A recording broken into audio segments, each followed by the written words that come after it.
Yeah, and I think podcast is great for building trust with your audience.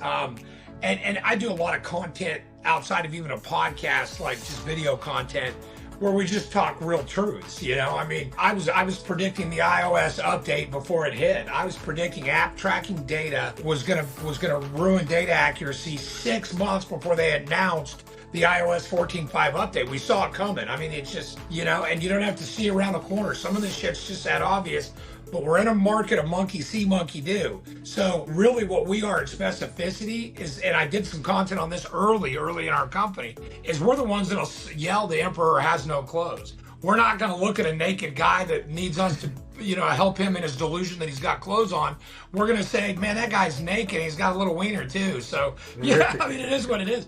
So we go out there into these marketing conferences, and I ask audiences. I was at a conference a couple years ago, and room full of 150 marketers, and I said, raise your hand if you trust new text data you're getting. Nobody in the audience raised their hand. But one of the chief data scientists at one of the big platforms, oh, look what I do. I'm like, well, here, now you know who's monetizing bot traffic and who's getting killed by it, because that's where that trust gap is.